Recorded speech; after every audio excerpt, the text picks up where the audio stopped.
When Shelley Sullivan was a little girl, she could never have imagined the path her life would take.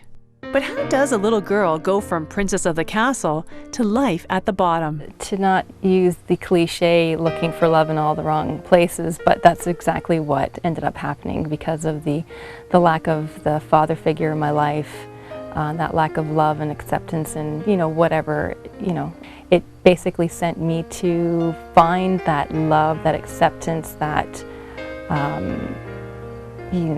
that family within, the teenagers of my day.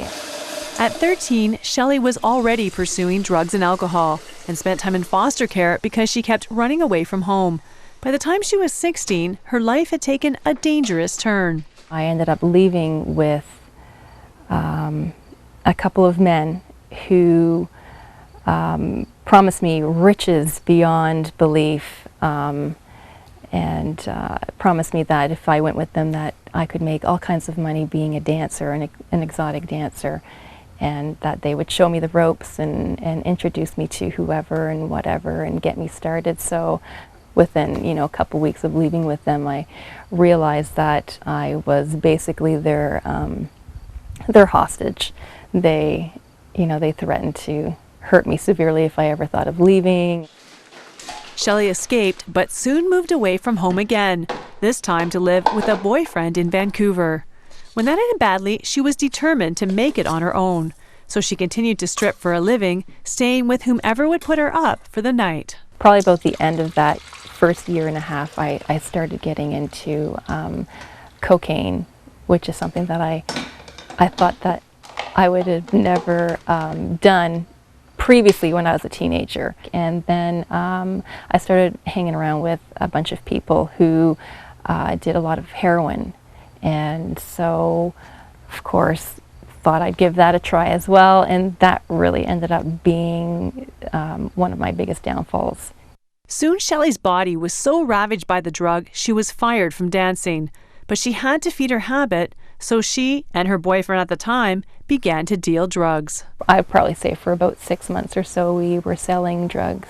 But it got to the point where my boyfriend, and I included, but more so him, he got arrested all the time.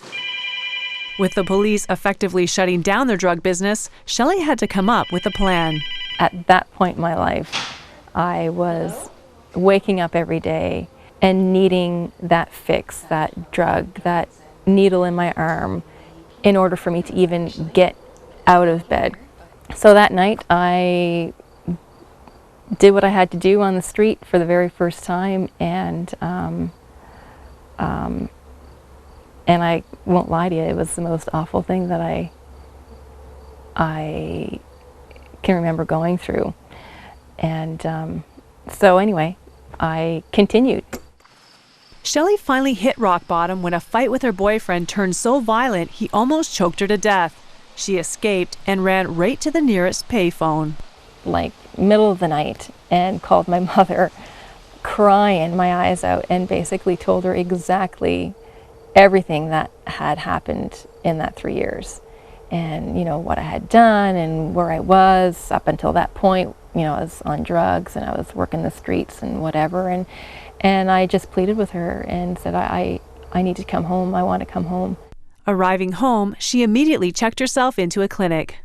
That week in rehab was probably the hardest thing that I've ever had to go through.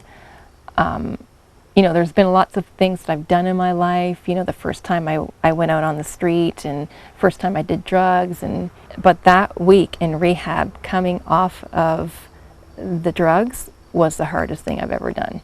That experience convinced her to never touch drugs again, but her destructive behavior didn't stop.